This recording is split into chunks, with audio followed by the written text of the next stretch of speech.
నారాయణం నమస్కృత్య నరం చైవ నరోత్తమం దేవీం సరస్వతీం వ్యాసం తతో జయముదీరయేత్. హరి ఓం. పరమేశ్వర స్వరూపమైన సభకి నమస్కారం. భాగవతంలో దశమస్కంధం ఆయువు లాంటిది. ఎందుచేత అంటే కథాంశము యొక్క పరిణతి చేత, కథాంశము యొక్క వైశిష్ట్యము చేత ఒకటి. అన్నిటికన్నా దశమస్కంధం తప్పకుండా జీవితంలో విని తీరాలి. ఎందుచేత అంటే మనస్సుకి ఏదో ఒక ఆలంబన ఉండాలి. మీరు ఏ ఆలంబనమో మనస్సుకి ఇవ్వలేదనుకోండి, అది వెతుక్కుంటుంది తప్ప అది ఖాళీగా ఉత్తినే ఏం కూర్చోదు. మీరేమీ పని చెప్పలేదనుకోండి మనస్సుకి, అది ఇంద్రియాలని సుఖపెట్టడానికి, శరీరాన్ని సుఖపెట్టడానికి ఒక విషయ వస్తువుని పట్టుకుంటుంది. పట్టుకొని ఆ విషయములను పట్టుకుని తిరుగుతుంది. మీరు ప్రయత్నపూర్వకంగా ఒక మంచి వస్తువుని, ఒక సద్వస్తువుని దానికి అప్పజెప్పారనుకోండి, దాని యందు దోషం ఉండదు. అది పట్టుకుని ఆడుకుంటుంది. ఇక్కడే ఒక రహస్యం చెప్తారు పోతన గారు. భాగవతంలో ఒక చోట మాట్లాడుతూ ధర్మరాజుతో నారదుడు అంటాడు, కామోత్కంఠత గోపికల్ భయమునన్ కంసుండు వైరక్రియా సామాగ్రిం శిశుపాల ముఖ్య నృపతుల్ సంబంధులై కృష్ణులున్ ప్రేమన్ మీరలు భక్తి మేము ఇది చక్రింగంటి మిట్లైన నుద్ధామధ్యానగరిష్ఠులైన హరిచందన్ వచ్చు ధాత్రీశ్వర అంటాడు. మీరు ఏ రకంగానైనా సరే అనుబంధం అంటూ పెట్టుకుంటే ఈశ్వరుడితో పెట్టుకోవాలి. కామోత్కంఠత గోపికలు ఈశ్వరుడితో పెట్టుకున్న సంబంధము కామ సంబంధము. కామోత్కంఠత గోపికల్ భయమునన్ కంసుండు. కంసుడు భయంతో ఆరాధించాడు, చంపేస్తాడేమో, పుట్టి చంపేస్తాడేమోనని. వైరక్రియా సామాగ్రిం శిశుపాల ముఖ్య నృపతుల్, శిశుపాలుడు మొదలైనటువంటి రాజులు ఆయనతో శత్రుత్వాన్ని పెంచుకున్నారు. సంబంధులై వృష్ణులను, కృష్ణవంశీయులందరూ కూడా కృష్ణుడు మాకు బంధువు అని అనుబంధాన్ని పెంచుకున్నారు. ప్రేమన్ మీరలు అంటే నారదుడు ధర్మరాజుతో చెప్తున్నాడు, మీరందరూ కూడా ఆయన్ని ప్రేమతో ఆరాధన చేశారు. భక్తి మేము ఆయన్ని భక్తితో ఆరాధించాం అంటే నారదుడు. భక్తి మేము ఇది చక్రింకంటిమి, ఇలా మనందరం కూడా కృష్ణ పరమాత్మతో అనుబంధం పెట్టుకున్నాం. ఎట్లైన నుద్ధామధ్యానగరిష్ఠులైన హరిచందన్ వచ్చు ధాత్రీశ్వర. ఏ రకంగా ఈశ్వరుడితో అనుబంధం పెట్టుకున్నా ఈశ్వరుణ్ణే చేడుతాం. పసిపిల్లవాడు తెలియక దీపాన్ని ముట్టుకున్నాడు, చెయ్యి కాలుతుంది. మధ్య వయస్కుడు ముట్టుకున్నాడు, చెయ్యి కాలుతుంది. పరమవృద్ధుడు ముట్టుకున్నాడు, కాలుతుంది. జ్ఞాని ముట్టుకున్నాడు, కాలుతుంది. ఎవరు ముట్టుకున్నా కాల్చడం దీపం యొక్క స్వభావం. ఏ భావనతో ముట్టుకోండి, అయ్యో దీపం ఎంత బాగుందో అని వేలు పెట్టినా కాలుతుంది. మీరు పరాకుగా ఉండి ముట్టుకున్నా కాలుతుంది. కాల్చడం దాని స్వభావం. అలాగే ఉద్ధరించడం ఈశ్వరుడు యొక్క స్వభావం. అందుకని మనస్సుని ప్రయత్నపూర్వకంగా లౌకికమైనటువంటి అనుబంధాలలోంచి ఈశ్వరుడి వైపుకి తిప్పి పెట్టారనుకోండి. తిప్పి పెట్టడం అంటే చాలామందికి ఒక దురభిప్రాయం ఉంటుంది ప్రపంచంలో. మనస్సుని తిప్పి ఈశ్వరుడు యందు పెట్టడం అంటే సంసారాన్ని వదిలిపెట్టేయడం అండి అని. అలా ఏం ఉండదు. ఇది ఎలా ఉంటుందంటే, మీ ఇంట్లో 8 పంపులు ఉంటాయి. సింకులో ఒక పంపు ఉంటుంది, వాష్ బేసిన్లో ఒక పంపు ఉంటుంది, స్నానం చేసేటప్పుడు బాత్రూంలో ఒక పంపు ఉంటుంది. సెల్ ఫోన్స్ కట్టేయండి సార్. ఆ తర్వాత మీరు సెల్ ఫోన్ తీసుకొచ్చి ఇక్కడ మాట్లాడితే 100 మందికి డిస్టర్బెన్స్ ఉంటుంటుంది భాగవతంలో. భాగవతానికి సెల్ ఫోన్ అవసరమా? అంత సెల్ ఫోన్ మీకు వస్తుందనుకుంటే బయట నుంచోండి వెళ్ళి. కాబట్టి ఎక్కడో సింక్లో ఓ పంపు ఉంటుంది, వాష్ బేసిన్లో ఓ పంపు ఉంటుంది, బాత్రూంలో ఓ పంపు ఉంటుంది. ఇన్ని పంపుల్లోనూ నీళ్లు రాలేదనుకోండి, రాకపోతే ప్రతి పంపు గొట్టంలోనూ నీళ్లు పోయిరు. పైన ఉన్న ఓవర్ హెడ్ వాటర్ ట్యాంక్లో నీళ్లు పోస్తారు.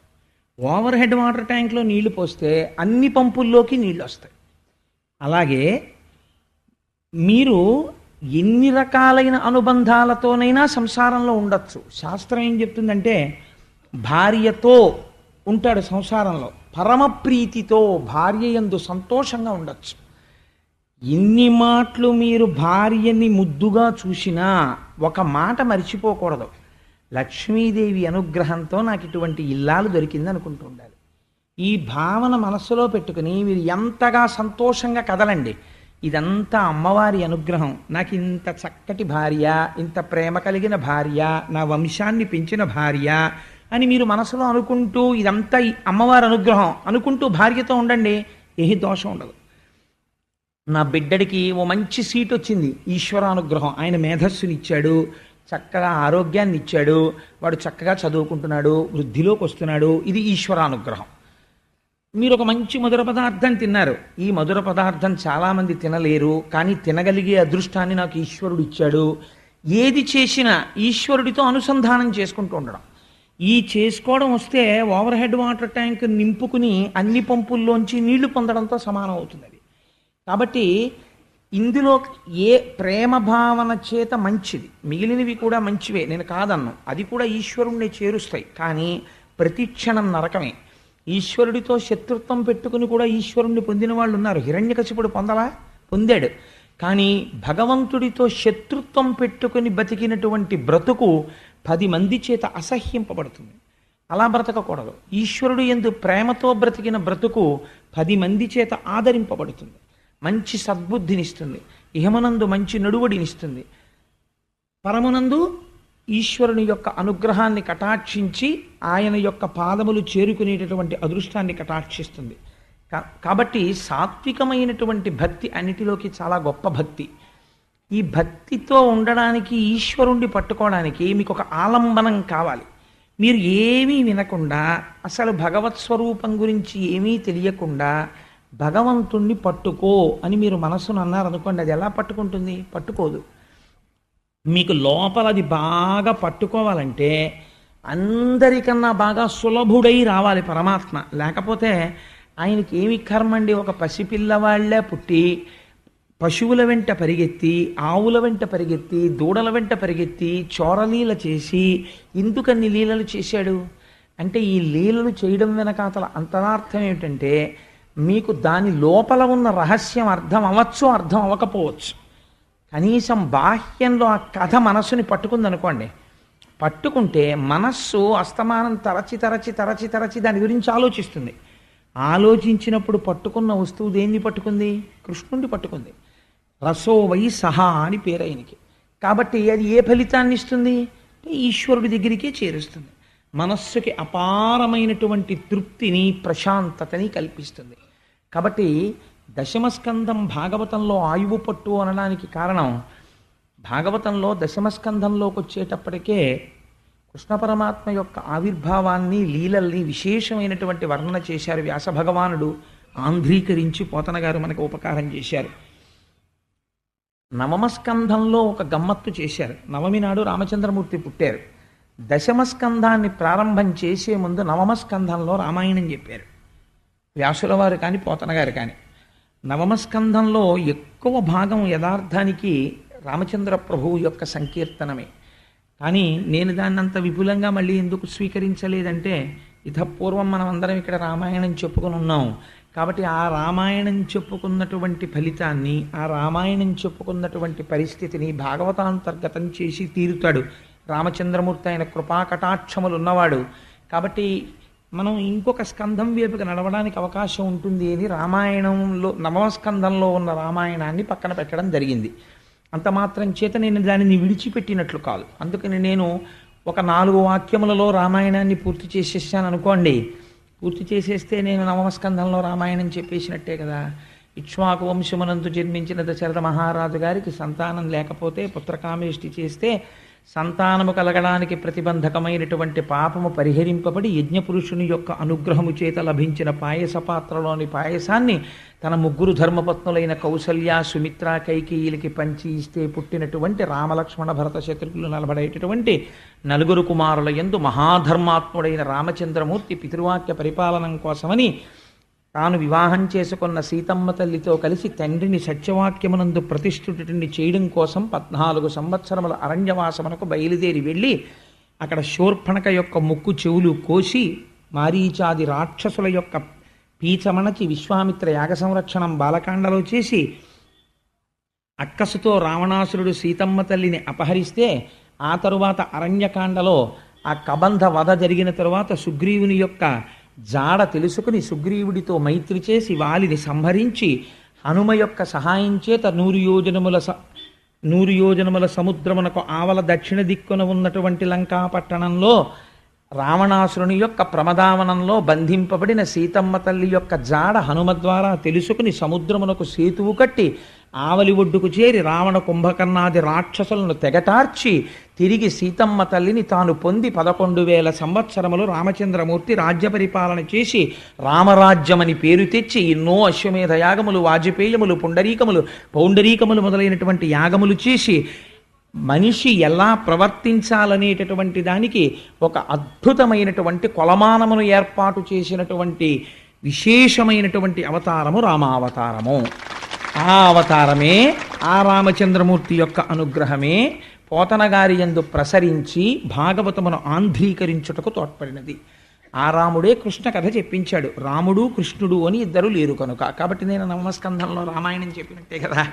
ఎందుచేత అంటే అలాగని రామాయణం విడిచిపెట్టడం ఇష్టం లేదు కాబట్టి రామాయణాన్ని స్పృశించినట్లే ప్రధాన ఘట్టాలు. ఇప్పుడు నేను దశమస్కంధంలోకి వెళ్ళడానికి తలుపు తెరుచుకున్నట్లు కదా. దశమస్కంధాన్ని ప్రారంభం చేస్తూ ఒక మాట చెప్తారు. పూర్వకాలంలో గోరూపాన్ని స్వీకరించి భూమి చతుర్ముఖ బ్రహ్మగారి దగ్గరికి వెళ్ళి ఏడ్చింది. మహానుభావ, భూలోకంలో ఎందరో రాజులు భూమిపతులమనేటటువంటి పేరు పెట్టుకుని పరమ దుర్మార్గమైనటువంటి పరిపాలన చేస్తూ ధర్మమును తప్పి ప్రవర్తిస్తున్నారు. ఇటువంటి వారి యొక్క మదం అణచడానికి, భూమి యొక్క భారమును తగ్గించడానికి, భూభారం అంటే మీరు ఎప్పుడు జ్ఞాపకం పెట్టుకోండి, అది కేవలము తక్కెట్లో వేసి తూచేటటువంటి కొలత కాదు. ఎన్ని ప్రాణులున్నా భూమికి ఎప్పుడూ బరువు కాదు. ఎంతమంది బిడ్డలు పుట్టినా తల్లికి ఎవ్వరూ బరువు కానట్టే. కానీ భూమి ఎప్పుడు బరువుగా బాధపడుతుంది అంటే ధర్మము తప్పి ప్రవర్తించేటటువంటి మనుష్యులను చూసి భూమి భారంగా బాధపడుతుంది.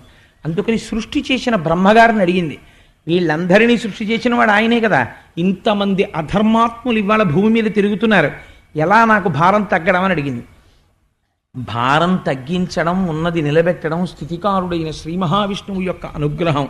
కాబట్టి నువ్వైనా నేనైనా ఆయన్ని ప్రార్థన చెయ్యాలని ఆనాడు చతుర్ముఖ బ్రహ్మగారు ధ్యానమగ్నుడై పురుష సూక్తంతో స్వామివారిని ఉపాసన చేశారు. ఆ ధ్యానమునందు ఆయనకు ఒక వాణి వినపడింది. వెంటనే కళ్ళు తెరిచి ఒక చిరునవ్వు నవ్వి బ్రహ్మగారు అన్నాడు, ఇటువంటి మహానుభావుడండి నిజంగా చతుర్ముఖ బ్రహ్మ. ఆయన అన్నాడు, ఓ భూమి, నువ్వేం బెంగ పెట్టుకోకు, స్వామి తొందరలో కృష్ణావతారాన్ని స్వీకరిస్తున్నారు. ఆ అవతారం స్వీకరించింది మొదలదొక చిత్రమైన అవతారం. కన్నులు తెరువని కడుచిన్ని పాపడై దానవిచను బాలు త్రావి చంపి, కళ్ళింకా సరిగ్గా తెరవడం రానటువంటి పిల్లవాడిగా ఉన్నప్పటి నుంచి రాక్షస సంహారం ప్రారంభం చేసేస్తాడు. కాబట్టి ఎందరో రాక్షసులు, ఎందరో దుర్మార్గులు మరణిస్తారు, నీకు భారం తగ్గుతుంది. కానీ స్వామి ఆదేశం ఇచ్చారు, దేవతలు సురకాంతలు తమ తమ అంశలతో భూమి మీద జన్మించమని. ఆయన యదుకులంలో జన్మించపోతున్నారు. యాదవుడిగా పశువులను కాసేటటువంటి వాడిగా జన్మించపోతున్నాడు. జగదాచార్యుడిగా లోకమునకు జ్ఞానమిస్తాడు అని చెబితే భూకాంత పరమ సంతోషాన్ని పొందినటువంటిదై తిరిగి వెళ్ళిపోయి కృష్ణ పరమాత్మ యొక్క ఆగమనము కోసమని నిరీక్షణ చేస్తాను. ఈలోగా భూమియందు యదువంశమునకు చెందినటువంటి శూరసేనుడు అనబడేటటువంటి ఒక రాజు మధురా రాజ్యాన్ని పరిపాలిస్తున్నాడు. ఆయన కుమారుడు వసుదేవుడు. భోజవంశమునకు చెందినటువంటి వారు ఇద్దరు అన్నదమ్ములు ఉన్నారు. ఒక ఆయన పేరు ఉగ్రసేనుడు, ఒక ఆయన పేరు దేవకుడు. వాళ్ళిద్దరు అన్నదమ్ములు. ఈ ఇద్దరు అన్నదమ్ముల్లో దేవకుని యొక్క కుమార్తె దేవకి, ఉగ్రసేనుని యొక్క కుమారుడు కంసుడు. కాబట్టి అన్నదమ్ముల బిడ్డలు కనుక కంసుని యొక్క చెల్లెలు దేవకీదేవి. ఈ దేవకీదేవిని శూరసేనుని యొక్క కుమారుడైన వసుదేవునికిచ్చి వివాహం చేశారు. ఇక్కడే ప్రారంభం అవుతుంది. దశమస్కంధం ఉపనిషద్ రహస్యం. కాబట్టి దశమస్కంధం ప్రారంభంలోనే 1,00,000 టన్నుల ప్రశ్న ఒకటి పడుతుంది. ఆ ప్రశ్న లోపల కానీ విడిందనుకోండి, విద్యతే హృదయ గ్రంథి విడిపోయినట్టు. కాబట్టి అది చాలా పరమ పవిత్రమైనటువంటి ఆఖ్యానం, కృష్ణ జననం. కాబట్టి మీరందరూ కూడా ప్రశాంత చిత్తులై వినే ప్రయత్నం చెయ్యండి. ఈ దేవకీ వసుదేవులకి వివాహం జరిగిన తరువాత కొన్ని వందల గుర్రాల్ని, బంగారు ఆభరణములతో అలంకరింపబడినటువంటి ఏనుగుల్ని, కొన్ని వేల రథముల నిండా బంగారాన్ని, కొన్ని వందల మంది దాసీజనాన్ని, ఏర్పాటు చేసి మహానుభావుడైనటువంటి దేవకుడు తన కుమార్తెని అత్తవారింటికి పంపుతున్నాడు. పంపుతుంటే కొన్ని వేల రథములు అనుసరించి వెడుతున్నాయి రాజమార్గంలో.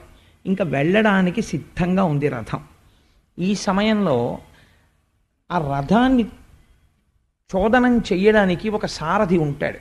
ఎవరికో ఒకరికి ఆ బాధ్యత అప్పచెప్తారు కదా. సాధారణంగా రాజులు ఆ రథాన్ని నడపరు. ఇలాంటి సమయంలో కంసుడు అకస్మాత్తుగా వచ్చాడు. ఆయనకి చెల్లెలంటే మహాప్రేమ, మీరు మర్చిపోకూడదు ఆ విషయాన్ని. ఆవిడ అన్నదమ్ముడి యొక్క తన తండ్రి గారి యొక్క సోదరుని కుమార్తె అయినా చాలా ప్రేమ దేవకీదేవి అంటే. కాబట్టి ఆయన రథాన్ని నడపడానికి సిద్ధపడ్డాడు. కానీ కంసుడి ప్రేమ చాలా గమ్మత్తుగా ఉంటుంది, మన ప్రేమలాగే ఉంటుంది అది కూడా. కిందటి ఏడాది కనపడినప్పుడు నా బెస్ట్ ఫ్రెండ్ అండి, నా ప్రాణం అంటాడు. వచ్చే ఏడాది కనపడి మీ బెస్ట్ ఫ్రెండ్ ఏడండి అంటే అబ్బాయి తెలుసుకోలేకపోయానండి, వాడికి నాకు ఇప్పుడు మాటలు లేవండి అంటాడు. అలా ఉంటుంది. స్నేహం చిరకాలం వర్ధిల్లేటట్టుగా చెయ్యాలి తప్ప ఇవాళ స్నేహం చేసి రేపు వదలకూడదు. అందుకే స్నేహం నిలబెట్టుకోవడం వశిధారావ్రతం. అందుకే ఎక్కువ మందితో స్నేహం ఉండకూడదు. తనకి సరిపోయే వారితోనే స్నేహం చెయ్యాలి, దానికి వయసు అడ్డు రాదు. అలా స్నేహం చేసింది జీవితాంతము నిలబడిపోవాలి. ఆ స్నేహాలు అంత పవిత్రం కావాలి. అంతేకాని ఇవాళ స్నేహం చేసి రేపు విడాకులు ఇచ్చుకోకూడదు. స్నేహానికి అంత అందంగా ఉండాలి స్నేహం అన్నది. సరే, అందుచేత ఈ కంసుడు రథాన్ని నడుపుతాను అని బయలుదేరాడు. చాలా సంతోషించారు. ఎందుచేత ఆయన ఉగ్రసేనుని యొక్క కుమారుడు, ఆయనకి నడపవలసిన అవసరం ఏం లేదు. కానీ తానే చెల్లెల్ని అత్తవారింటికి దింపుతానని బయలుదేరి పగ్గములు పట్టుకున్నాడు. ఆ గుర్రాలను నడుపుతున్నాడు. వెనక దేవకీ వసుదేవులు కూర్చున్నారు. ఈ రథం వెళ్ళిపోతోంది.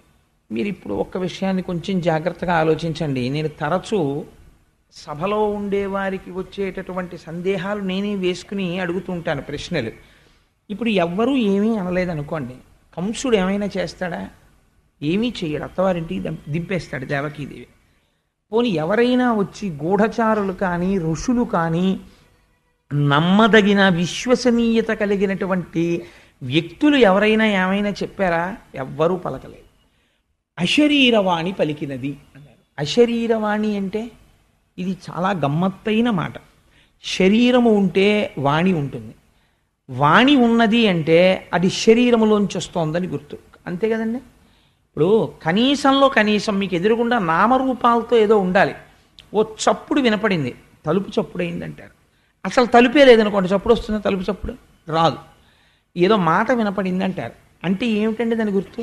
ఎవరో మనుష్యుడు ఉన్నాడనే కదా దాని అర్థం. మనుష్యుడు లేకుండా మాట ఉంటుందా? ఉండదు. ఇక్కడ అంటున్నారు శరీరము లేదు, మాట వినపడుతోంది అంటున్నారు. అలా ఎలా కుదురుతుంది?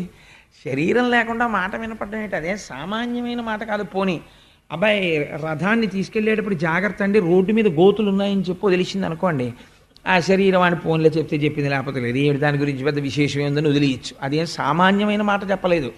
ఆ శరీరవాణి ఏమని పలికిందంటే, తుష్టయగు భగిని మెచ్చగ నిష్ఠుడవై రథము నడిపెది రుగవు మీదన్ శిష్టయగు ఈతలోదరి అష్టమ గర్భంబు నిన్ను హరించు సుమీ. తలోదరి అంటే పైకి కనపడనటువంటి కడుపు ఉన్నది. అంటే నా బోటిగాడి నుంచి ఉంటే కడుపు కనపడుతుంది, కొంతమందికి కడుపు కనపడదు, వెనక్కి వెళ్ళిపోయి ఉంటుంది.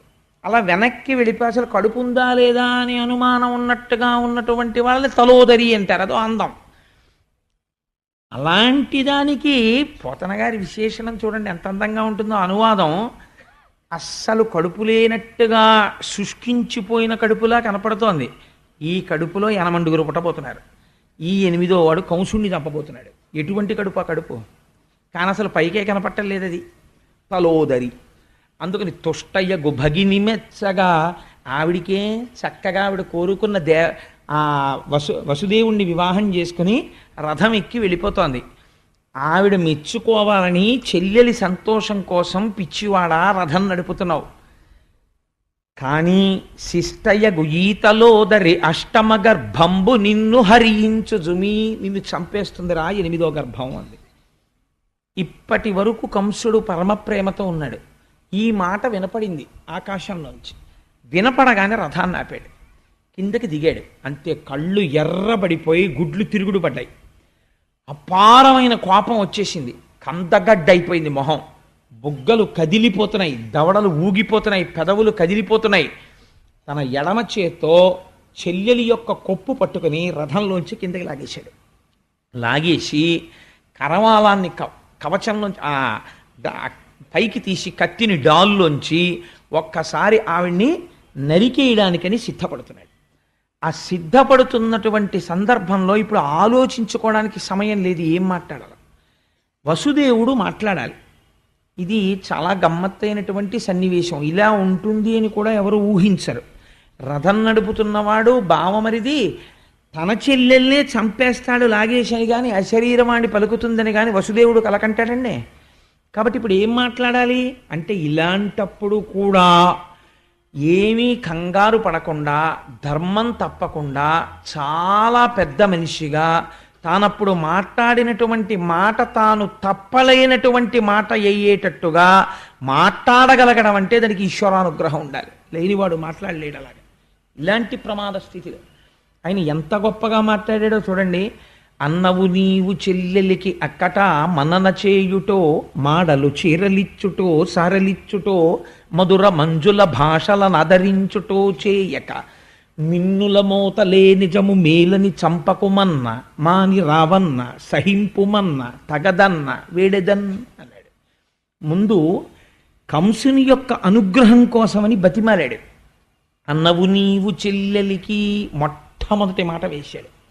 ప్రపంచంలో పరమ పవిత్రమైనటువంటి సంబంధాల్లో అన్న అనిపించుకున్నటువంటి రక్త సంబంధం ఒకటి. ఎందుచేత అంటే అన్నగా పుట్టిన వాడికి ఒక మర్యాద ఉంటుంది. ఏమిటో తెలుసా అండి, ఎప్పుడూ కూడా తన బావగారు బ్రతికుండాలని కోరుకోవాలి. బావమరిది బతకగోరుతాడు అని ప్రపంచంలో ఒక సామెత. ఏది పెట్టండి ఏది పెట్టకపోనివ్వండి, పుట్టింటికి ఆడపిల్ల వచ్చినప్పుడు అన్నగారు కనీసంలో కనీసం నీకు ఐశ్వర్యం ఉండి పెట్టడం ఇష్టం లేకపోతే అక్క చెల్లెలకి పెట్టక్కర్లేదండి శాస్త్రం.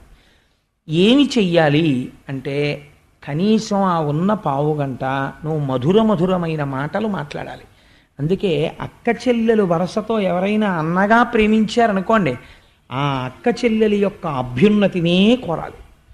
కాబట్టి మధుర మంజుల భాషలనాదరించుటో, నువ్వు అన్నవి కాబట్టి రథం తోలడానికి వచ్చావు. కాబట్టి నువ్వేం చెయ్యాలి, అక్కట మనన చేయుటో, నీ చెల్లెల్ని సంతోషపెట్టాలి. చీరలు సారెలు మడలిచ్చుటో, ఆవిడకో చీర పెట్టాలి, సారె పెట్టాలి, ఏమైనా బహుమానం ఇవ్వాలి. పోనివేమీ నువ్వు ఇవ్వద్దు.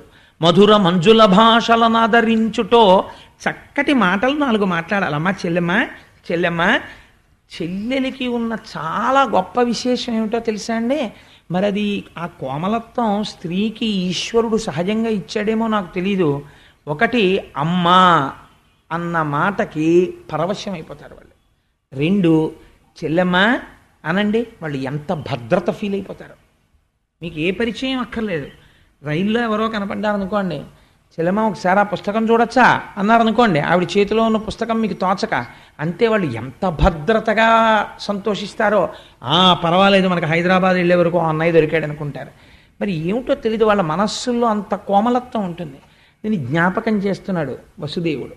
అన్నవు నీవు చెల్లెలికి కనీసం మధుర మంజుల భాషలను ఆదరించుటో, మంచి మాటన్నా మాట్లాడద్దాయా? పోనీ చంపేస్తానంటున్నావు. దేనికి చంపేస్తానంటున్నావు? మిన్నుల మోతలే నిజము. ఎటువంటి ట్రాన్స్లేషనో చూడండి పోతన గారిది. మిన్నుల మోత అంటే గాలిమాట. అది ఎక్కడి నుంచి వచ్చింది? శరీరం లేదుగా. గాలిమాటలు నమ్మి అక్క చెల్లెల్ని చంపేస్తావా? రేపు పొద్దున నిన్ను ఏమంటుందయ్యా ప్రపంచం? భోజవంశంలో పుట్టాడు కంసుడు, అరివీర పరాక్రమం కలిగిన వాడు. ఓ చెల్లెల వల్ల 8వ గర్భానికి చచ్చిపోతావని వినపడింది ఎక్కడో గాలిమాట. ఇంకా పాదాల పారాణి ఆరని ఆడపిల్లని చంపేశాడు అని లోకం చెప్పుకుంటుంది. ఎంత మహాపాపం అయ్యా అది. అందుకని వధింపకుమన్నా, తొందరపడి చంపకు, సహింపుమన్నా ఓర్చుకో, వేడెదన్ నిన్ను అభ్యర్థిస్తున్నానయ్యా అన్నాడు. అంటే ఆయన అన్నాడు, అది మిన్నుల మోతో ఆధికారిక వాక్యమో నాకు అనవసరం. నేను చచ్చిపోతాను ఈవిడ కడుపున పుట్టిన 8వ పిల్లాడి వల్ల నాకు వినపడింది, నేను చంపేస్తానన్నాడు. ఇప్పుడు వసుదేవుడు అన్నాడు, ఏమిటో బావా చంపేస్తాను చంపేస్తాను చంపేస్తాను అంటున్నావు, నీ అదృష్టం కొద్దీ నీ చావుకో కారణం తెలిసింది. ఈ పిల్లకి పుట్టేటటువంటి 8వ కడుపున పుట్టేటటువంటి వాడు నిన్ను చంపుతాడు అని నీకు తెలిసింది. ఒకవేళ తెలియలేదు, లేదా నువ్వు ఈ పిల్లని చంపేశావు, నీకు చావు రాకుండా ఉంటుంది అని నాకు చెప్పు. ఇది అడిగాడు వసుదేవుడు. భాగవతం ప్రారంభం ఏ ప్రశ్నతో చూడండి. అందుకే పరీక్షిత్ అన్నాడు, ఇది విని నాకు చావు భయం పోయింది, కానీ నీ బతికున్నన్నాళ్ళు ఈ కథలు వినాలన్న నాకు కంగారుగా ఉంది, తొందరగా చెప్పే అయిపోతుందేమో భాగవతం నాకు బెంగగా ఉంది అన్నాడు. చూడండి పరీక్షిత్ ఏ స్థితిని పొందేశాడో, మరణ భయం పోయింది ఆయనకి. ఇంకొకడు మరణ భయం పొందుతున్నాడు కంసుడు. మరణ భయం పొందుతున్న వాడి కథ వింటూ మరణ భయాన్ని పోగొట్టుకుంటున్నాడు పరీక్షిత్. మరణం అంటే ఏమిటి బావా, నువ్వు మరణం వస్తుందని విలవిల్లాడిపోతున్నావు కదా. నేను ఒక్క మాట చెప్పనా, చాలా తేలిగ్గా చెప్పేస్తాను నీకు మరణం అంటే ఏమిటో. ఇక్కడ పెద్ద భూమి ఉంటే కాస్త మట్టి తీసి ఇక్కడ ఎట్టుకుని పిల్లలకి చెయ్యి చాపి చిన్నప్పుడు ఏంటంటే ఇల్లు కడిగి, ఏదో కాళ్ళు కడిగి చేతులు కడిగి ఆకేసి పప్పేసి అన్నమేసి అంటారు. అలా ఇందులో కాస్త మట్టి తీసి ఇందులో పెట్టి, ఇందులో నీళ్లు తీసి బ్రహ్మాండంలోంచి ఇందులో పెట్టి, ఇందులో ఆకాశం తీసి ఇందులో పెట్టి, ఇందులో వాయువు తీసి ఇందులో పెట్టి, ఇందులో అగ్ని తీసి ఇందులో పెట్టి, ఈ 5 కలిపి 5 కొంచెం సేపు నీళ్లల్లో బుడగలా తిరిగి, ఆ తర్వాత బుడగ పగిలిపోయినట్టు ఇందులో ఉన్నటువంటి భూమి అందులోకి వెళ్ళిపోయి, ఇందులో ఉన్న అగ్ని అందులోకి వెళ్ళిపోతే అదే మరణం. ఏముందని పెద్ద విశేషం ఏముంది, అసలు లోపల ఉన్నది ఎప్పుడూ ఉంటుంది, అది బయటికి వెళ్ళిపోతుంది. ఇది వెళ్ళిపోతుంది. మళ్ళీ ఎలా వెళ్ళిపోతోంది అంటే వసుదేవుడు అన్నాడు, ఆ వెళ్ళడం కూడా ఎలా పెడుతుందో తెలుసా, వెళ్ళిపోయే ముందే తాను మళ్ళీ పుట్టవలసినటువంటి జన్మని ఉపాధిని వెతికేసుకుంటుంది స్మరణ చేత. ఇది చాలా ముఖ్యమైన మాట, మీరు గుర్తుపట్టాలి. స్మరణ చేత. ఎందుకని, మనస్సుకి ఏదో అలవాటు అవుతుంది సంస్కారం. అస్తమానం ఈశ్వరుడు గురించి వినడం అలవాటు అనుకోండి, భగవంతుడి గురించి చెప్పడం అలవాటు అనుకోండి, భాగవతం చదువుకోవడం అలవాటు అనుకోండి, వాడి వెళ్ళిపోయేటప్పుడు కూడా వాడి సంస్కారం అక్కడే ఉంటుంది. కాబట్టి వాడు ఉత్తర జన్మలో ఏమవుతాడో తెలుసా అండి, ఒక మహాపండితుడికి కొడుగ్గా పుట్టి చిన్నతనం నుంచే అన్నీ నేర్చేసుకుని పరవశించిపోయి ఈశ్వరుడు గురించి చెప్పుకుంటూ ఈశ్వరుడిలో కలిసిపోతాడు. ఒకడికి ఐశ్వర్యం మీద ఉండిపోయింది భ్రాంతి, మార్కండేయ పురాణం నిర్దాక్షిణ్యంగా చెప్పింది. వాడు ఏమవుతాడో తెలుసా అండి, పునర్జన్మ ఇచ్చే ముందు ఆఖరి ఆలోచనని బట్టిస్తాడు ఈశ్వరుడు. ఐశ్వర్యం గురించి ఆలోచించిన వాడికి ఏమిస్తారో తెలుసా అండి, తల పగిలి చచ్చిపోవలసిన జన్మిస్తారు. అంటే తేలు కానీ జిర్రి కానీ పాము కానీ ఇలాంటివి పుట్టి మందసాల కింద చేరుతాయి, ఆ డబ్బులున్న చోటుకి వచ్చి చేరుతాయి. లేకపోతే ధాన్యం పోసిన అదేంటి పెద్ద పెద్ద కావుల్లా కడతారు, వాటి కింద కానీ చేరితే తనది పోతుందని బెంగ, ఎవడో వస్తాడు అక్కడికి, అమ్మో నాది పట్టుకుపోతాడేమో అని బయటికి వస్తాడు, కర్ర పెట్టి కొట్టి తల పగిలేట్టు కొడుతుంటారు, ప్రాణం తోకలోకి వెళ్ళిపోతూ అప్పుడు అనుకుంటాడు, ఈ మాత్రం దానికా ఇంత కష్టపడ్డాను, ఎవరికీ కనపడకుండా దాక్కుని తిరిగాను కొడుకులకి రక్షిద్దామని, తల పగల కొట్టించేశాడు కొడుకు అంటాడు. ఇప్పుడు మళ్ళీ ఇంకో ఉపాధిలోకి పోతాడు. ఎంత చిత్రమో చూడండి. తన భార్య పక్కన పడుకుని ఇంకొక స్త్రీ గురించి ఆలోచిస్తాడు, గోడ మీద బల్లిగా వస్తాడని చెప్పింది మార్కండేయ పురాణం. కాబట్టి ఏమవుతుంది అంటే, ఒకడు ఈశ్వరుడు గురించి స్మరిస్తూ ఉంటాడు, వాడు ఉత్తర జన్మల్లో హాయిగా ఒక మహాపండితుడు కడుపున పుట్టి ఏ లోటు లేకుండా 7 ఏళ్ళు 8 ఏళ్ళు వచ్చేటప్పటికి అపారమైన పాండితీ ప్రకర్షతో ఐశ్వర్యానికి లోటు లేకుండా 10 మందికి పెడుతూ తాను తింటూ భగవంతుడి గురించి చెప్పుకుంటూ సార్థకత పొంది ఈశ్వరుడిలోకి వెళ్ళిపోతాడు. స్మరణ ముఖ్యం బావా. నువ్వు ఇలా బతుకుతానని దేహం మీద మమకారం పెట్టుకుంటే ఏమైపోతావో తెలుసా, ఒకనాటికి గొంగళి పురుగు యొక్క నడకని చూస్తే, అందుకే గొంగళి పురుగు సీతాకోక చిలుక అవుతుంది. ఎంత చిత్రం చూడండి, నిద్రపోతే సీతాకోక చిలుక, నడుస్తూనే ఉంటే కాకి తింటుంది దాన్ని, గూడు కట్టేసుకుంటుంది, గూడు కట్టేసుకుంటే సీతాకోక చిలుక అయిపోతుంది. ధ్యానంలో ఉంటే నువ్వు ఈశ్వరుడి పాదాల దగ్గరికి వెళ్ళిపోయి నిలబడిపోతే షట్పథం అయిపోతావు. కాబట్టి ఏమైపోయింది, ఆ స్మరణల యందు శరీరాన్ని విడిచిపెట్టే ముందు గబగబా మనస్సు ఏం చేస్తుందంటే ఈ పంచేంద్రియాలని మూట కట్టుకుంటుంది. ఈ కళ్ళు ముక్కు చెవులు నోరు ఇవన్నీ మూట కట్టుకుంటుంది, ఇతుక్కుంటుంది చోటు. అది ఊర్ధ్వముఖంగా వెళ్ళే ప్రయత్నం చేస్తుంది, కానీ పుణ్యబలం చాలదు, వెళ్ళలేడు. అందుకని వెనక్కి వచ్చి సమయం అయిపోతూ ఉంటుంది, ఇంకా వెళ్ళిపోవాలి ఆఖరి ఊపిరి లోపల. వెతికి ఏ కన్నం దొరికితే ఆ కన్నంలోంచి పారిపోతాడు.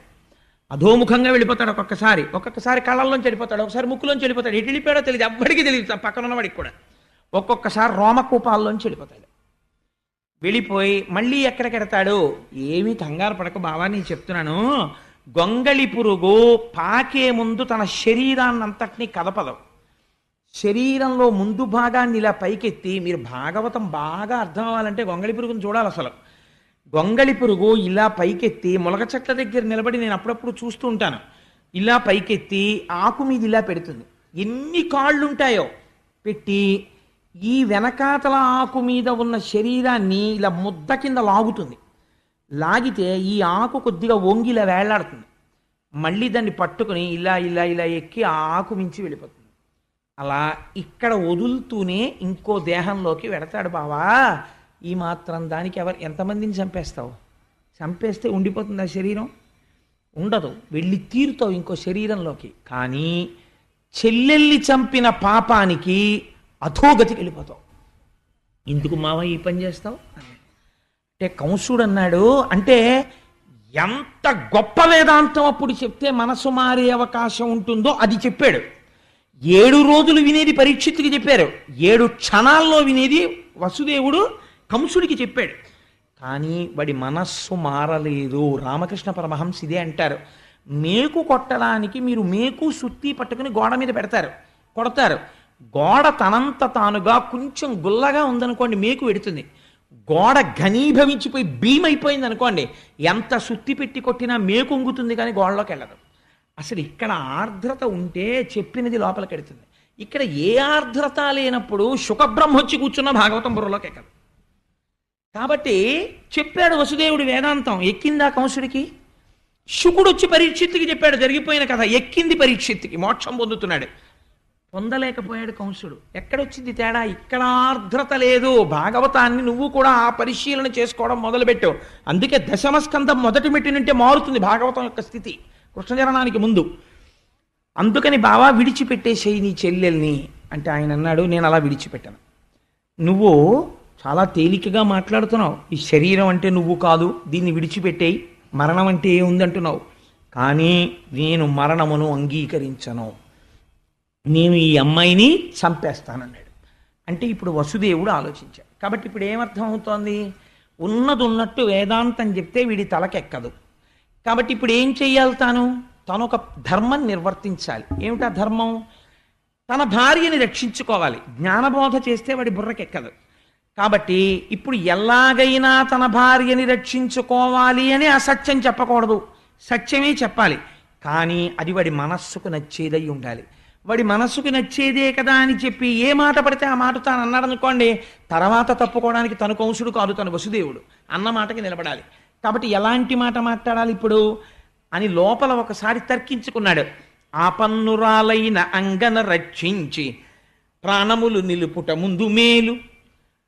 ఎంత చిత్రమైన మాట మాట్లాడుతున్నాడో చూడండి. ముందసలు నేను తక్షణం చెయ్యవలసిన పని ఏమి అంటే ఈ దేవకీదేవి యొక్క ప్రాణాలు రక్షించాలి. ఆవిడ కాని ఒకవేళ బ్రతికిందా, ఆ ప్రాణములు నిలబడితే రేపేం జరుగుతుందో ఎవరికి తెలుసు? సుతులు పుట్టిననేమి సుతులకు మృత్యువు వాలాయమై వెంట వచ్చనేని, బ్రహ్మ వలన వీడు పాటేమి పొందుక ఉండనే సదుపాయమొకటి లేదే, పొంత మాకులవాని దహించకపోయి వహ్ని యగసి దవ్వులవాని దహించు భంగి, కర్మ వశమున భవ మృతి కారణములు తెలసి విరగొందయిక నేల తొట్టుపడగా. ఏమి పద్యం అండి నిజంగా! పోతన గారి ఘంటంలోంచి లోపల చేస్తున్నాడు ఈ ఆలోచన. ఏమని? ఆపన్నురాలైన అంగన రక్షించి సుతులనిచ్చెదననుట శుభము నేడు. అసలు ముందు ఈ అమ్మాయిని బతికేటట్టుగా చూడాలి. ఒకవేళ బ్రతికితే రేపేం జరుగుతుంది అన్నది తర్వాత ఆలోచిద్దాం. 8వ గర్భానికి కదా చంపేవాడు, కంసుణ్ణి చంపేవాడు పుడతాడంటున్నాడు. అందుకని ఒక మాట చెప్దాం. నీకు 8వ కడుపున పుట్టేవాడు నిన్ను చంపుతాడు కాబట్టి నీకు అనుమానం ఉంటే పుట్టిన కొడుకులందరినీ నీకు ఇచ్చేస్తాను, చంపేసేయి. ఈవిడ్ని చంపేయడం ఎందుకు? ఈవిడ కాదుగా నిన్ను చంపేది అంటే వీడేమంటాడు? వీడికి కావలసినది ఏమిటంటే వాడి ప్రాణాలతో ఉండడం. కాబట్టి ఇప్పుడు అయితే నీ కొడుకుల్ని ఇస్తావా బావా అంటాడు. నన్ను నమ్ముతాడు, ఎందుకంటే నేను మాట తప్పనని. సుతులు పుట్టిననేమి సుతులకు మృత్యువు వలాయమై వెంట వచ్చనేని, బ్రహ్మ వలన వీడు పాటేమి పొందుక ఉండనే సదుపాయమొకటి లేదే. చతుర్ముఖ బ్రహ్మగారి చేత వీడు నిజంగా నా భార్య 8వ కడుపున పుట్టేవాడి చేత సంహరింపబడాలని రాసినటువంటి విషయము సత్యమే అయితే వీడు ఎలాగో చచ్చూరుకుంటాడు. కాబట్టి అందాక ముందు అసలు భార్యని రక్షించుకోవాలి కదా, అది నా భర్తగా నా ధర్మం కదా. కాబట్టి పిల్లల్ని ఇచ్చేస్తానంటాను, నిజంగా ఇచ్చేస్తాను, భార్యని ముందు రక్షించుకుంటాను. అసలు పిల్లలు పుడతారో పుట్టరో ఎవరికి తెలుసు, వీడు విన్నట్టే నేను విన్నాను. కాబట్టి నేను మాత్రం ఎందుకు అనకూడదు ఈ మాట. కాబట్టి ముందు భార్యని రక్షించుకోవడం భర్త ధర్మం, అందుకని నా ధర్మాన్ని నేను పాటిస్తాను. ఆ తర్వాత అంటావా ఏమో అదృష్టాదురదృష్టాలు ఎవరివి ఎలా ఉంటాయో మనకేం తెలుసు. ఎందుచేతంటే పొంత మాకులవాని దహించకపోయివహ్ని ఎగసి దవులవాని దహించు భంగి. అరణ్యంలో 2 ఎండిపోయిన చెట్లు గాలికి రాసుకుంటాయి, నిప్పు పుడుతుంది. పక్కనే ఉంది ఎండిపోయిన చెట్టు. ఈ ఎండిపోయిన చెట్టుని కాల్చడం మానేసి గాలికి అగ్నిహోత్రం వెళ్ళి దూరంగా ఉన్న ఇంకో ఎండు చెట్టుని కాల్చేస్తోంది. ఈ పక్కనే ఉన్న ఎండు చెట్టు బతికిపోతోంది. ఏమనుకోవాలి అంటే ఇది అదృష్టం అనాలి. అదృష్టం ఎందుకు వచ్చింది? ఎప్పుడో చేసుకున్న కర్మ అనాలి. అంతకన్నా జవాబు ఎక్కడుంది ప్రపంచంలో ఇంకింతకన్నాను. కాబట్టి ఎగసి దవులవాని దహించు భంగి కర్మ వశమున్న భవమృతి కారణములు. ఎవడు చేసుకున్న కర్మను అనుసరించి వాడికి జన్మము మరణము వచ్చేస్తున్నాయి. భవమృతి కారణములు తెలసి విరగొందయిక నేల తొట్టుపడగా. ఇది నాకు తెలిసి నేను ఇంకెందుకు భయపడాలి. కాబట్టి నేను నా పిల్లల్ని ఇచ్చేస్తానని వీడితో ఒక మాట చెప్తాను అనుకున్నాడు. అని బావా అయితే నీకో మాట చెప్తాను. ఈ లలనకు పుట్టిన కొమరుని వలనం తెగెదనుచు గగనవాణి పలికెనంచు నీ వలిగితివేని, ఈ జలజాక్షికి కల కొమరుల సంపనిత్తు క్రమమున నీకున్ అన్నాడు. ఎటువంటి ప్రతిజ్ఞండిది? బావా పిల్లల వల్ల కదా చచ్చిపోతానంటున్నావు, 8వ కడుపున పుట్టినవాడి చేత. కాబట్టి ఈ దేవకీదేవి యొక్క గర్భము నుండి ప్రతి గర్భములో వచ్చినటువంటి పిల్లవాణ్ణి నీకు తీసుకొచ్చి పుట్టగానే మావి కూడా వదలనటువంటి శిశువుని తీసుకొచ్చి నీకు ఇచ్చేస్తాను, నువ్వు చంపేసి. అప్పుడు నీకు మృత్యువు రాదు కదా. అంతేకాని నీ చెల్లెల్ని చంపడం ఎందుకు? పాపకర్మ కదా. నీకు మృత్యుహేతువుని నువ్వు చంపావనుకో అప్పుడు ప్రపంచం తప్పు పట్టదు. గగనవాణి చెప్పింది అందుకు చంపాడు అంటారు. నువ్వు ధర్మం తప్పక్కర్లేదు, నేను ధర్మం తప్పక్కర్లేదు, విడిచిపెట్టే బావా అన్నాడు. అంటే ఇప్పుడు ఈయనన్నాడు, ఇదేదో బాగానే ఉందిరా, బాగానే చెప్పాడు, ఎలా ఉంటుందో చూడండి మనిషి ఆలోచన అని. బావా నువ్వు ఎంత మంచివాడివి, నిజమే పాపమ్మ చెల్లెల్ని చంపడం ఎందుకు? మళ్ళీ ప్రేమ వచ్చింది వాడికి. ఇలాంటి ప్రేమలు ఎంత తుంటరి ప్రేమలో మీరు ఆలోచించండి. కాబట్టి అవును పాపమ్మ చెల్లెల్ని చంపడం ఎందుకు బావా, ఏమిటో నాకు ఈ ఆలోచన రాలేదు, నిజమేను బావా నువ్వంటే నాకు చాలా నమ్మకం. ఒక్కొక్కడి సత్యసంధత ఒక్కొక్కడికి చేతకానితనంగా కనిపిస్తుంది, అదో విచిత్రం ప్రపంచంలో. కాబట్టి నువ్వు నీ పిల్లల్ని తీసుకొచ్చి ఇచ్చేస్తావు కదా బావా, మీ ఇద్దరు హాయిగా వెళ్ళిపోండి అంతఃపురానికి అని రథాన్ని వదిలిపెట్టేశాడు. వెళ్ళిపోయారు దేవకీ వసుదేవులు. ఎంతో సంతోషంగా ఉన్నారు. మొట్టమొదట కొడుకు పుట్టాడు. పుట్టగానే ఇప్పుడు ఎవరి మీదకి వెళ్ళింది పరీక్ష? వసుదేవుడి మీదకి వెళ్ళింది. మీరు భాగవతంలో ఒక గమ్మత్తు గమనించాలి. 8వ గర్భాన్న పుట్టేవాడి వలన చచ్చిపోతావని గగనవాణి కంసుడికి చెప్పింది. 8వ గర్భాన పుట్టేటటువంటి పిల్లవాడి వల్ల చచ్చిపోతావంటే వీడు ఖచ్చితంగా బతకడానికి ఎన్నేళ్ళు టైం ఉందండి? కనీసం 1.5 సంవత్సరాలు చూసినా 12 ఏళ్ళు టైం ఉంది వీడికి. 12 ఏళ్ళు సమయం ఉన్నవాడు నేను చావడానికి వీలు లేదని వీడిని చంపేస్తానంటున్నాడు. 7 రోజుల్లో చచ్చిపోతావురా అన్నవాడు నాకేం బెంగలేదు భాగవతం చెప్పి నేను బతికేస్తానంటున్నాడు. ఎంత ఆశ్చర్యం చూడండి. సమయాన్ని ఈశ్వరుడి వైపుకి వాడడంలో ఉంది గమ్మత్తంతా.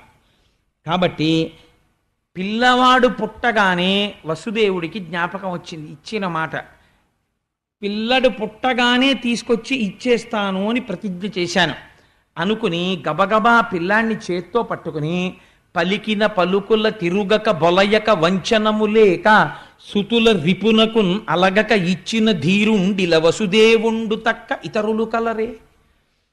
పుట్టిన పిల్లల్ని చంపడానికి ఇస్తాను అన్న మాట తప్పకుండా సత్యసంధత పాటించడం కోసమని పుట్టిన కొడుకుని పుట్టినట్టుగా మావితో ఉన్న పిల్లాన్ని పట్టుకెళ్ళి కంసుడికి ఇచ్చేశాడు.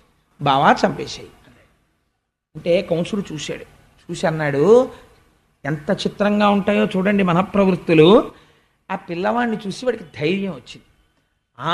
బావా చూసావా, నువ్వు ఎంత మాట తప్పనివాడివో, పిల్లవాడు పుట్టగానే నువ్వే తీసుకొచ్చి ఇచ్చావు, నేను రాలేదు చంపడానికి, నేను రావాలమ్మో పుట్టాడు ఒకటో వాడని, నేను రాలేదు, నువ్వు తెచ్చావు, నాకు అందుకే నువ్వంటే అంత గౌరవం బావా, నువ్వు మాట తప్పవు. కానీ 8వ వాడు కదా బావా నన్ను చంపేది, ఒకటో వాడిని చంపడం ఎందుకు, తీసుకెళ్ళిపోన్నాడు. అంటే వసుదేవుడు లోపల అంతగా నమ్మలేదు కంసుణ్ణి, కానీ పిల్లవాడిని తీసుకుని వెళ్ళిపోయాడు. మీరు ఈ కథ వినండి, చాలా గమ్మత్తుగా ఉంటుంది. ఇందులో ఉన్న వేదాంతం అర్థమైతే ఆశ్చర్యంగా ఉంటుంది. తర్వాత చెప్తాను ఆ తత్వం. వెళ్ళిపోయాడు. వెళ్ళిపోయిన తర్వాత రెండో కొడుకు పుట్టాడు. మళ్ళీ తీసుకొచ్చి ఇవ్వక్కర్లేదుగా, 8వ గర్భాన్ని కదా ఇమ్మన్నాడు, అందుకని ఊరుకున్నాడు. ఇలా 6 పిల్లలు పుట్టారు. 6 పిల్లలతో 6వ పిల్లాడు పుట్టాడు అనేటప్పటికీ తల్లికి తండ్రికి మొదటి పిల్లవాడి మీద ఎంత అనుబంధం ఏర్పడిపోయి ఉంటుందండి. మీరు ఒకసారి ఆలోచించండి. అప్పటికి వాడు 9 ఏళ్ళు 10 ఏళ్ళు పిల్లాడు అయిపోయాడు. అయిపోయి ఈ 6 పిల్లలతోటి అమ్మకి నాన్నకి అంత అనుబంధం వచ్చింది. ఇంత అనుబంధంతో వాళ్ళు సంతోషంగా ఉన్న సమయంలో ఒక రోజున నారదుడు వచ్చాడు కంసుడి దగ్గరికి. నారదుడు వచ్చాడు అనేటప్పటికీ మీరు బెంగ పెట్టుకోకండి, ఆయన మహాజ్ఞాని. ఆయన ఎప్పుడు వచ్చినా ఏదో లోక కళ్యాణం చేస్తాడు. ఆయన వచ్చి అన్నాడు, ఒకనాడు నారదుండొయ్యన కంసుని ఇంటికి చనుదించి ఏకతమున మందలోపలనున్న నందాదులును వారి భార్యలు పుత్రులు బాంధవులును దేవకి మొదలుగా గల తెరవలు వసుదేవుడాదిగా గల సర్వ యాదవులును సొరలు కాని నిజము నరులు కారని తెలిపి కంసుండ నీవు రకసుడవనియు దేవమయుడు చక్రి దేవకీదేవికి పుత్రుడుగా జనించు భూతలంబును చెరుప పుట్టిన చనటి దైత్యులనెల్ల సంహరించునని తెలిపి చనియదివికి. ఈయనో విచిత్రమైన పని చేశాడు నారదుడు. కంసుడి దగ్గరికి వచ్చి, కంస ఎంత వెర్రివాడివోయ్ అన్నాడు. నేను వెర్రివాడినా ఏమన్నాడు ఆయన అంటే, చూసావా మరి ఇంతకన్నా వెర్రితనం ఏముంటుంది, అసలు నువ్వు ఎవరిని వదిలిపెడుతున్నావో అటువంటి ఆ దేవకి మొదలుగా గల తెరవలు వసుదేవుడాదిగా గల సర్వ యాదవులను సురలు కాని నిజము నరులు కారని పల్కి, వాళ్ళెవ్వరూ మనుష్యులు కారు. నువ్వు కిందటి జన్మలో కాలనీమి అన్న పేరు కలిగినటువంటి రాక్షసుడవు, నిన్ను శ్రీ మహావిష్ణువు సంహరించారు. ఈ జన్మలో నువ్వు కంసుడవు. నీ తండ్రి నీ తల్లి దేవకి వసుదేవుడు, ఇంకా నీకో విచిత్రం చెప్పనా, పక్క ఊళ్ళో ఉన్న నందుడు, ఆవులు, దూడలు ఇవందరూ దేవతలు, నిన్ను చంపడానికే వచ్చాయని అనేసరికి అని చెప్పి వెళ్ళిపోయాడు ఆయన. చనియ దివికి ఊర్ధలోకాలకు వెళ్ళిపోయాడు, స్వర్గం హాయిగా ఆ వీణ పాడుకుంటూ వెళ్ళిపోయాడు, నారాయణ అని సంకీర్తనం చేసుకుంటూ.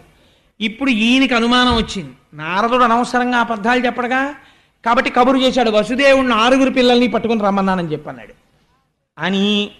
అమ్మ బాబోయ్, ఇందులో ఎవడు విష్ణువాంశతో పుట్టాడో 8వ వాడికి 7 సహాయపడితే నా బ్రతుకు ఏమైపోవాలి, అందుకని ఉన్న వాళ్ళని ఉన్నట్టు సంహరించడం మంచిది అని వాడు చిత్రంగా చంపేవాడు పిల్లల్ని.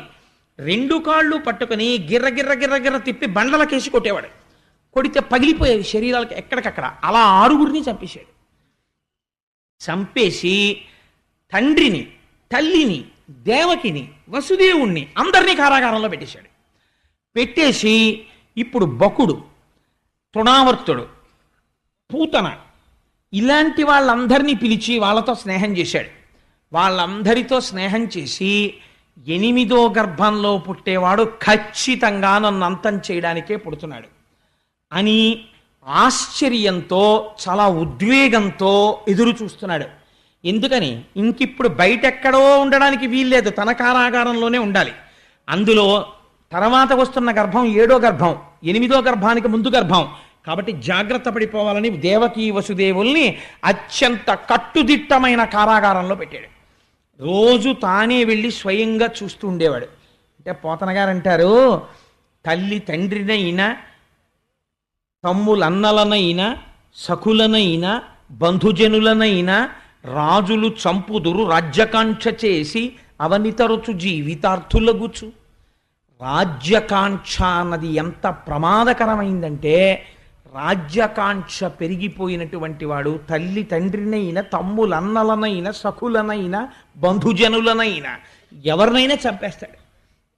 ఎందుకని, అది కంసుడే కాదు, అవని తరచు జీవితార్థులగుచు వాళ్ళు బ్రతికుండిపోవాలి, తనకి రేపు రావలసిన పదవి అవతల వాడికి రాకూడదని చంపడానికి కూడా వెనకాడరు.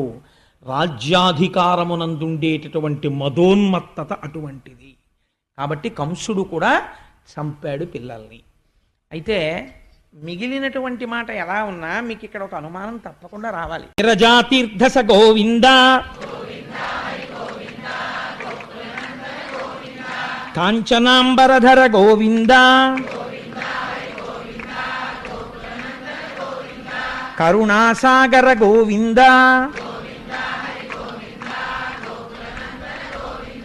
పాప వినాశక గోవింద పాహి మురారే గోవింద మత్స్యకూర్మ గోవింద నందనందన గోవింద నవనీత చోర గోవింద పశుపాలక శిరజాతీర్థస గోవింద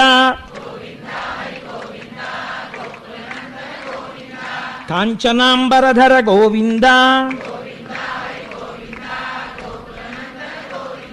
కరుణాసాగర గోవింద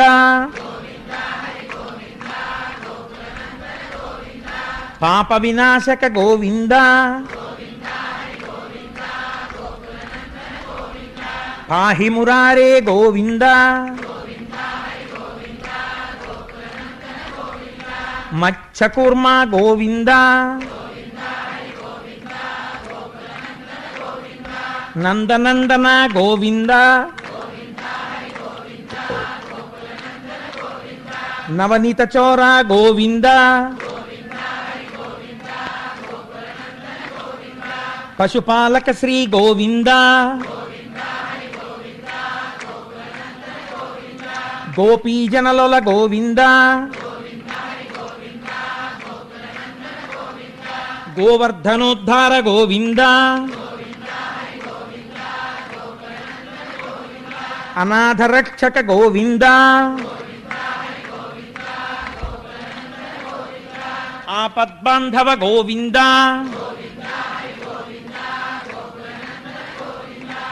ఏంటంటే దశమి ఏకాదశుల సంగమం కృష్ణ జననం విన్నారు. ఇంకిక్కడి నుంచి దశమ స్కంధం ఉర్రూ తొలుపుతుంది. కృష్ణ జననం జరిగింది కాబట్టి దశమ స్కంధం వినడమే జీవితంలో మహత్తరమైనటువంటి విషయం.